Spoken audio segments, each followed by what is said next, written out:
sacré, cœur battant du Hijaz, était alors gouverné par les grandes familles de Quraysh, fières, nobles, enracinées dans ses traditions ancestrales. Elles vivaient au rythme du commerce, des rituels païens et des assemblées tribales. Mais une voix, solitaire d'abord, s'était élevée, celle de Muhammad ibn Abdallah. Parmi ceux qui s'étaient dressés contre lui avec la plus grande violence, se tenait un homme, Omar ibn al-Khattab, né aux alentours de l'an 584 de l'ère chrétienne, dans la puissante tribu Qurayshite des Banu Adi.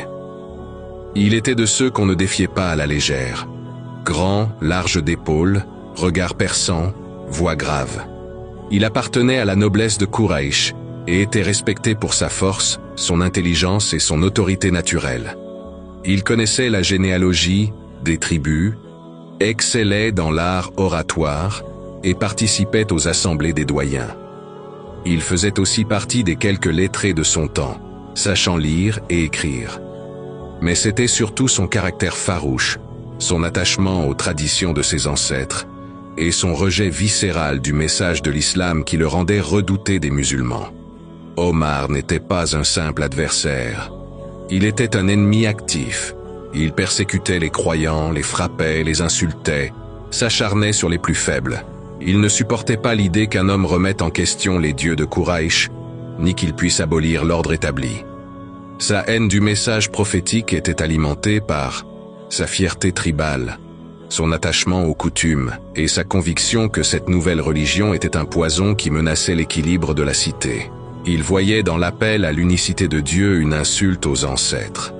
Il voyait dans la fraternité entre les riches et les pauvres, entre les libres et les esclaves, une subversion de l'ordre social. Les jours passaient, et l'islam grandissait malgré la persécution. Les musulmans se réunissaient discrètement, priaient en cachette, enseignaient en secret. Certains avaient quitté la Mecque pour chercher refuge en Abyssinie. Et plus cette foi résistait, plus la colère d'Omar grandissait. Il fallait en finir. Il fallait éteindre la source de cette discorde. Alors il prit sa décision. Ce matin-là, l'épée accrochée à la hanche, il marcha droit vers son but, mettre fin à la vie de Muhammad. Pour lui, ce serait un acte de justice, un acte de loyauté envers les ancêtres, une manière d'éteindre le feu avant qu'il ne dévore la cité entière. Mais il ignorait que ce chemin qu'il empruntait n'était pas celui de la guerre, c'était celui de la lumière. Il est, sans le savoir, à l'aube d'un bouleversement qui changera le monde pour toujours. Il avançait dans les ruelles de la Mecque, l'épée nue à la main. Les passants s'écartaient. Le sable se soulevait sous ses pas décidés. La colère bouillait dans son regard. Il n'écoutait plus rien. Il ne voyait qu'un objectif, en finir avec Muhammad. Mais à peine avait-il quitté la grande place qu'un homme de Quraysh le croisa. Celui-ci connaissait l'état d'esprit d'Omar. Il lut la fureur sur son visage, et il comprit. « Où vas-tu, Omar, avec cette épée ? Je vais tuer celui qui divise Quraysh, insulte nos idoles, et tourne le dos aux traditions. » L'homme pâlit. Il chercha à calmer l'ouragan qui grondait devant lui. Mais il savait qu'il ne pourrait rien faire contre un homme armé d'une telle volonté, à moins de détourner son attention. Alors il lança. « Et ne commencerais-tu pas par ta propre maison ? Ton beau-frère Saad ibn Zayd et ta sœur Fatima ont déjà embrassé sa religion. » Coup de tonnerre. Le souffle de Omar se figea. Son visage se contracta. Il détourna brusquement sa marche, direction la maison de Fatima. La fureur avait désormais un autre nom. Il ne pouvait tolérer une telle trahison dans sa propre lignée. Devant la porte, il entendit des murmures. Une voix qui récitait. Une récitation étrange. Belle. Profonde. Il frappa violemment à la porte et entra. À l'intérieur, Fatima, son époux Saad, et Kabab ibn al-Arat, un ancien esclave affranchi, se figèrent. Le parchemin fut caché en hâte. Trop tard. Omar cria. « Que récitiez-vous ? Qu'était-ce donc ?»« Rien, » répondit Fatima, le regard fuyant. Mais il avait entendu. Ce n'était pas un chant ordinaire. Ce n'était pas une poésie tribale. C'était quelque chose d'autre. Il le sentait.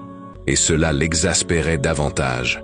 Il bondit sur Saad, le frappa violemment. Fatima s'interposa. D'un revers de la main, il la repoussa brutalement. Elle tomba au sol, le visage ensanglanté. Mais ce n'est pas sa chute qui le fit vaciller. C'est ce qu'elle dit. D'un ton ferme, en relevant son visage baigné de sang. Oui, nous avons cru. En Allah et en son messager. Et tu ne pourras rien y changer, Omar. Un silence lourd tomba dans la pièce. Omar regarda le sang sur le visage de sa sœur, le souffle court. Son cœur s'apaisa soudain, comme si la tempête s'était arrêtée dans un murmure.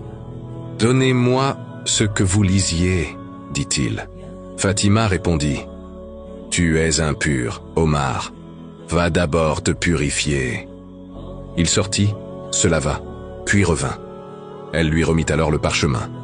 Il s'assit, le cœur suspendu à des mots qu'il n'avait jamais lus. Il déroula les feuillets. طه ما أنزلنا عليك القرآن لتشقى إلا تذكرة لمن يخشى تنزيلا ممن خلق الأرض والسماوات العلى. طه, nous n'avons pas fait descendre sur toi le Coran pour que tu sois malheureux, mais comme un rappel pour celui qui craint Allah, une révélation de celui qui a créé la terre et les cieux sublimes. Puis il murmura. Ces paroles ne sont pas humaines. Chaque mot le pénétrait. Chaque verset faisait tomber en lui une barrière. L'épée reposait à côté de lui, mais c'était son cœur qui était en guerre. Et cette guerre, il la perdait. Il se leva, le regard changé. Plus de rage dans ses yeux, mais un feu nouveau, plus profond, plus lumineux. C'est alors que Kabab lui dit, « Ô Omar, j'ai entendu le prophète invoquer Allah. Ô Allah, renforce l'islam par l'un des deux hommes les plus chers à Quraysh, Omar ibn al-Khattab ou Abu Jahl. Et il semble qu'Allah ait choisi toi. » Omar ne répondit pas tout de suite, puis il murmura, « Conduis-moi à lui. » Omar avançait d'un pas lourd, mais déterminé. La sueur perlait sur son front. L'épée était toujours à son flanc, mais le feu dans son cœur avait changé de nature. Il ne marchait plus pour tuer, mais pour comprendre, pour s'abandonner à une vérité qu'il n'avait pas choisie, mais qu'il avait saisie. Chaque détour, chaque coin de rue le rapprochait d'un monde qu'il avait combattu de toutes ses forces, et qu'il s'apprêtait à embrasser. Devant la maison d'Al-Arqam, Omar s'approche de la porte. À l'intérieur, les compagnons se tenaient autour du messager d'Allah, lorsqu'un regard inquiet se posa sur l'entrée. Quelqu'un jeta un coup d'œil par une fente. « C'est Omar !» s'écria quelqu'un. Hamza ibn Abd al-Muttalib, oncle du prophète, se leva aussitôt. « Laissez-le entrer. S'il vient pour du bien, nous l'accueillerons. Et s'il vient pour le mal, nous le combattrons avec son propre sabre. » Deux hommes se saisirent de Omar dès qu'il franchit le seuil. Il ne résista pas. Son regard cherchait quelqu'un. Puis une voix résonna, douce, ferme, majestueuse. « Laissez-le. » Le prophète, alayhi salatu wa salam, se leva. Omar le fixa. Le silence était lourd comme une montagne. Le messager d'Allah s'avança, posa ses mains sur la poitrine de Omar et le secoua. « Ô Ibn al-Khattab, n'est-il pas temps que tu te soumettes à Allah et à son messager? » أشهد أن لا إله إلا الله وأشهد أن محمدا رسول الله. Il s'effondra. Un cri s'échappa des poitrines des croyants. Un takbir puissant. Les murs tremblèrent. La maison d'Al-Arqam résonnait. Les cœurs pleuraient de joie. Omar, l'homme que Quraysh craignait, était désormais l'un des leurs. Ce jour-là, l'islam changea de visage. Ce jour-là, l'homme qui était venu pour tuer était devenu un bouclier pour les croyants. Le soleil venait à peine de percer les montagnes de la Mecque. Les rues étaient encore calmes. Les marchands ouvraient leurs étals, et Quraysh somnolait dans sa sécurité habituelle. Mais ce matin-là, quelque chose avait changé. La maison d'Al-Arqam avait vu naître une décision. Omar ibn al-Khattab, tout juste converti à l'islam, se leva.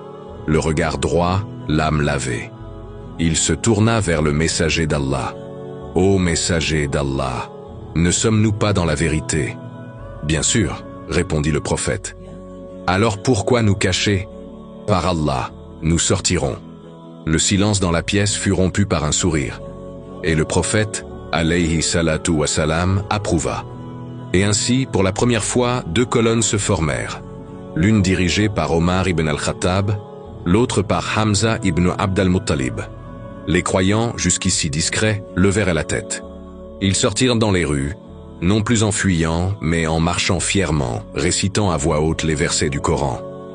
Les passants s'arrêtaient, stupéfaits.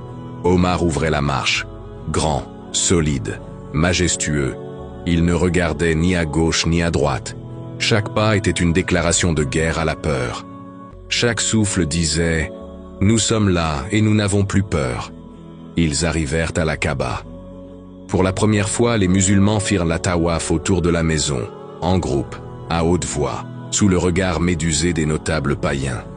Qui oserait affronter le lion de Banu Ad, celui que même les plus durs évitaient avant sa conversion, maintenant qu'il était mu par une foi inébranlable. Ce jour-là, l'islam cessa d'être une rumeur chuchotée. Il devint un cri clair dans les rues de la Mecque. Et ce jour-là, le prophète, alayhi salatu wa salam, donna à Omar un nom. Un nom que l'histoire n'oubliera jamais. Al-Farouk, celui par qui Allah sépare la vérité de l'erreur. Et Quraysh envoyèrent une délégation chez Abu Talib, oncle du prophète, pour demander l'arrêt de la prédication. Ils tentèrent de semer la discorde. Mais rien n'y fit. Le soutien de Omar donna un souffle nouveau à la communauté. Omar veillait sur les plus faibles. Il intervenait contre les injustices. Il affrontait les oppresseurs. On le vit libérer des esclaves maltraités, écarter des agresseurs, menacer ceux qui levèrent la main sur les femmes et les enfants musulmans. Il visita chaque quartier, chaque marché, chaque ruelle, pour propager la parole d'Allah. Il prêchait sans peur. Il débattait avec les polythéistes, répondant à leurs attaques avec fermeté et clarté. C'est durant cette période que plusieurs incidents marquants eurent lieu. Un jour, un homme du nom d'As ibn Wahil se moqua du prophète, alayhi salam, devant une foule. Omar, entendant cela, le saisit violemment et le fit taire. Il s'attira les foudres de sa tribu, mais ne s'excusa jamais.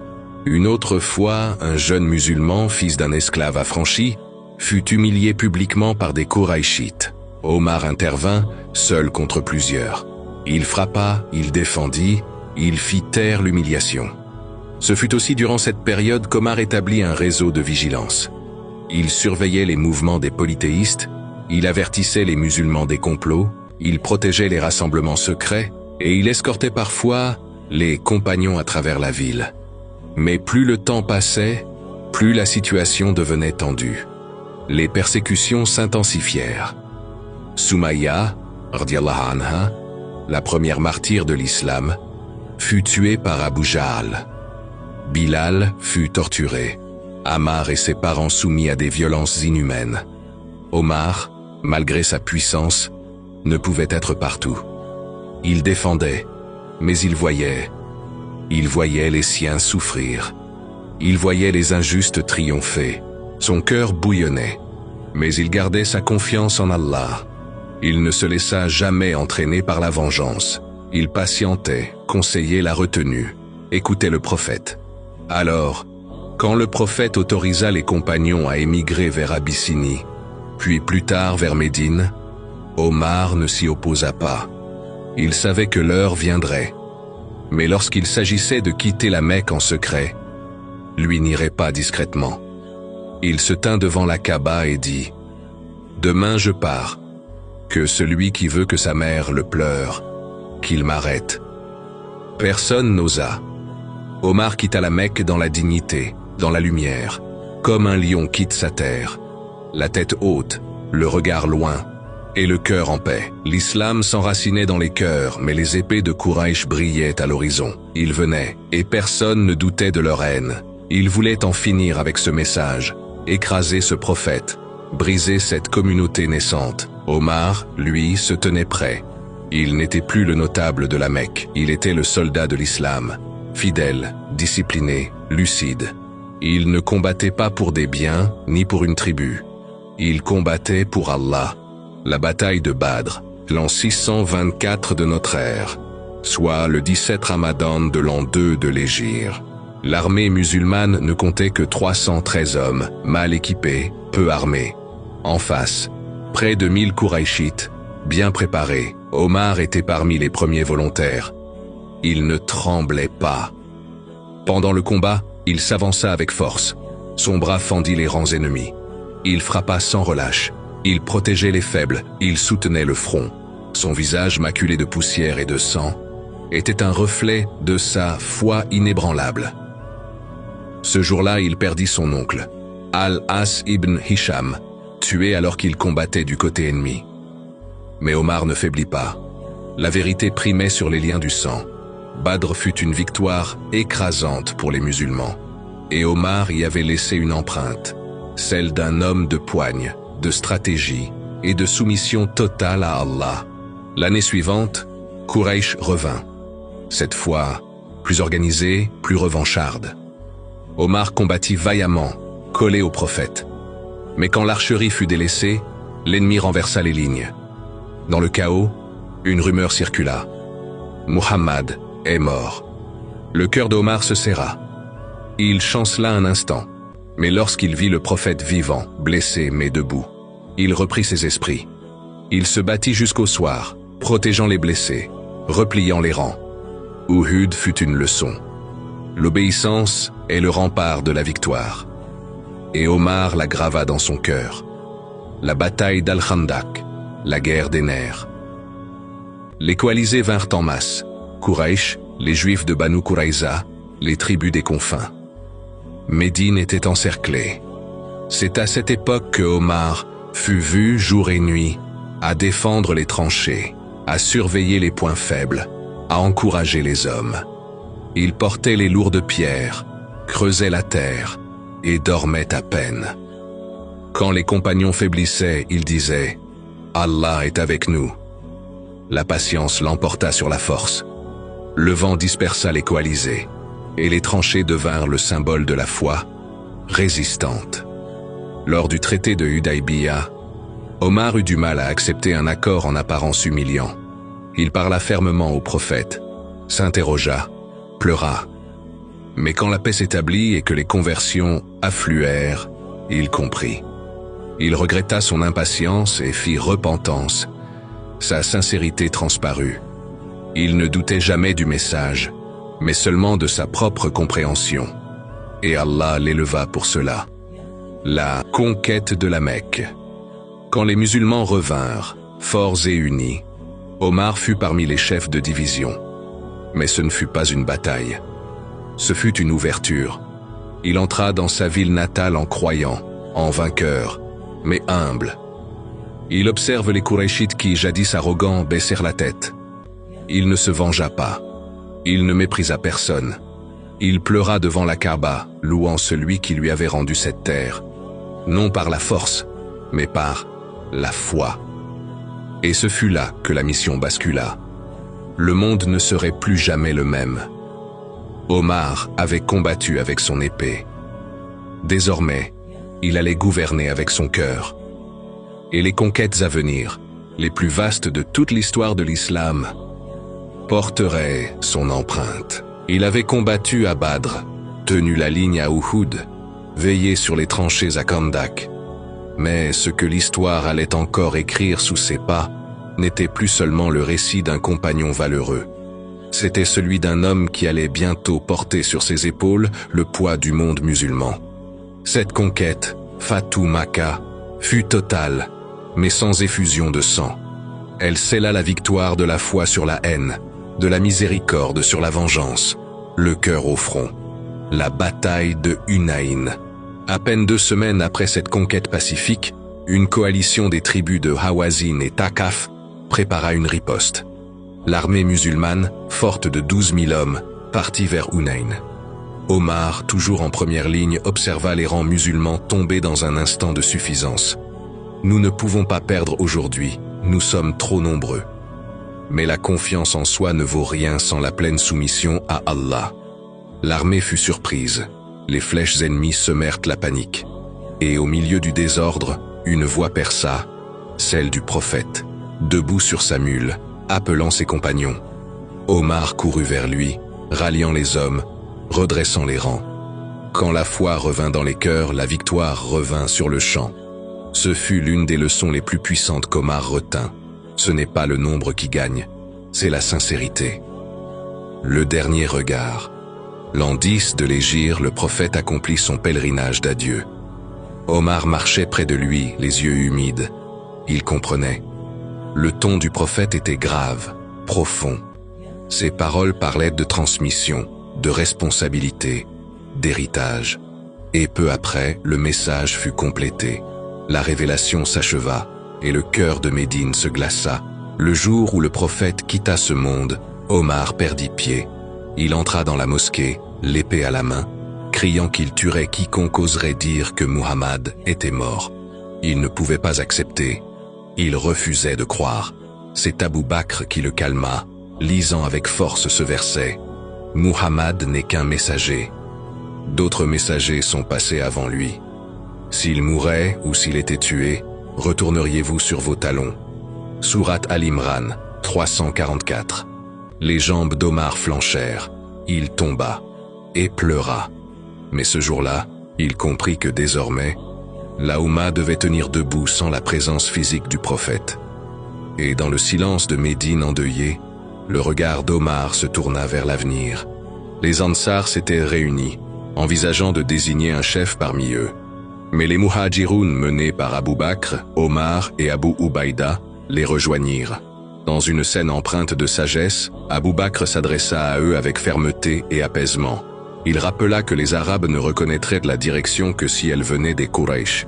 Il prit la main d'Omar et celle d'Abou Ubaïda et dit « Choisissez l'un de ces deux hommes pour les diriger. » Mais Omar s'interposa et déclara « Non. C'est toi, ô Abou Bakr, le compagnon de la caverne, l'ami du prophète, alayhi salam. » Et l'ensemble des présents lui prêtèrent allégeance. Ainsi, Abou Bakr as-Siddiq devint le premier calife de l'islam. Durant son intense règne, 13 à 14 ans après l'Hégire, il affronta les tribus apostates, rassembla le Coran en un seul mouchaf et prépara l'expansion que son successeur allait réaliser. L'an 13 de l'Hégire, Abou Bakr as-Siddiq radiyallahu anhu, sur son lit de mort, appela Abdarrahman ibn Auf, puis d'autres compagnons, pour les consulter. Tous reconnurent la stature, la rigueur et la justesse d'Omar. Quand il le nomma comme successeur, certains craignaient sa dureté. Abou Bakr répondit « Il est ainsi tant que je suis vivant, mais une fois en charge, il saura se montrer doux. » Et il eut raison. Le jour où Omar fut investi comme calife, il monta sur le minbar, les yeux pleins d'humilité. « Ô Allah, je suis dur, rends-moi doux, je suis faible, rends-moi fort. » Omar organisa le califat comme un État structuré. Il mit en place les registres, régla les salaires des soldats, désigna des juges, institua le Hisba pour contrôler les marchés et fonda même un calendrier officiel basé sur l'Hégire. Il marchait de nuit dans les ruelles de Médine, déguisé, pour vérifier l'état du peuple. Il congédiait les gouverneurs injustes sans hésitation. Son mot d'ordre, pas de privilèges, pas de favoritisme. Si une mule trébuche en Irak, je crains qu'Allah ne me demande « Pourquoi n'as-tu pas aplani le chemin, Omar ?» Mais le califat d'Omar ne fut pas seulement celui de l'organisation. Il fut aussi celui des grandes conquêtes. La dynastie sassanide, immense et redoutée, fut frappée par l'armée musulmane à Qadisiyya, en l'an 15 de l'Hégire. À sa tête, Saad ibn Abi Waqqas, sous les ordres du calife. Après la victoire, l'armée marcha vers Al-Madain, la capitale des Perses, puis vint la bataille de Nahawand, surnommée la conquête des conquêtes. L'empire perse fut brisé, et l'islam s'y installa. À l'ouest, une autre puissance tombait. Sous la direction de Khalid puis Abu Ubaïda ibn al-Jarrah, l'armée musulmane écrasa les Byzantins à Yarmouk en l'an 15. Puis Damas, Hims, Himaa tombèrent une à une. Enfin, Bayt al-Maqdis, Jérusalem, demanda la reddition, mais à condition que ce soit le calife lui-même qui vienne. Omar se mit en route, chevauchant un chameau, habillé simplement, partageant le trajet avec son serviteur. Quand il arriva, le patriarche chrétien fut stupéfait. « Où est votre roi ?» Et les musulmans montrèrent cet homme, humble, marchant pieds nus sur la terre bénie. Omar entre dans Jérusalem. Il rédigea un pacte de protection pour les chrétiens, les juifs et tous les habitants. Enfin, l'Égypte, sous l'autorité byzantine, vit arriver les armées de Amr ibn As, un compagnon rusé et brave. Omar accepta son plan, et l'Égypte fut conquise sans carnage. Alexandrie tomba. Le Nil devint un fleuve de vie pour la Oumma. Un jour, un émissaire persan entra dans sa maison. Il le trouva endormi sur le sol, sans garde. Il pleura. « Tu as été juste, alors tu as dormi en paix. » Sous son règne, l'islam franchit les montagnes, les fleuves et les palais. Mais jamais il ne quitta les cœurs humbles, car l'expansion n'était pas celle des terres, mais celle de la justice. Et Omar en fut le flambeau. Sous son califat, des villes naissaient sous ses ordres. Al-Koufa, Al-Basra, Fustat. L'ordre, la justice, la rigueur et la piété d'Omar faisaient l'unanimité chez les croyants et la crainte chez les injustes. Mais même les géants sont appelés à s'agenouiller devant leur destin. Omar avait l'habitude de diriger la prière de Fajr dans la mosquée du prophète. Ce matin-là, comme toujours, il marchait entre les rangs, appelant les gens à se redresser. Son deux droits, sa voix ferme. Au moment où il dit « Allahu Akbar », l'ombre surgit derrière lui. Un esclave perse nommé Abu Lulua al-Majusa le poignarda violemment avec un couteau à 2 lames. Il frappa 6 fois. La blessure au bas-ventre était fatale. La mosquée fut en émoi.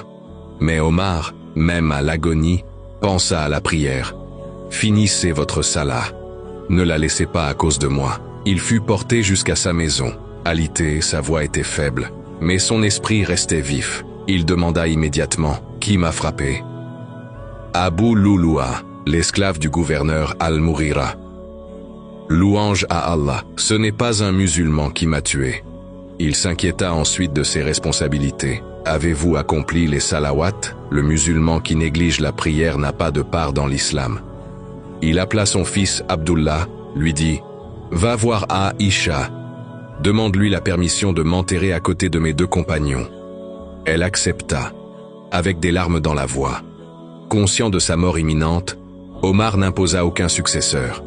Il forma un conseil de Shura, composé de 6 compagnons. Uthman ibn Affan, Ali ibn Abi Talib, Talha ibn Ubaydillah az-Zubayr, ibn al-Awwam, Saad ibn Abi Waqqas, Abd-ar-Rahman ibn Auf.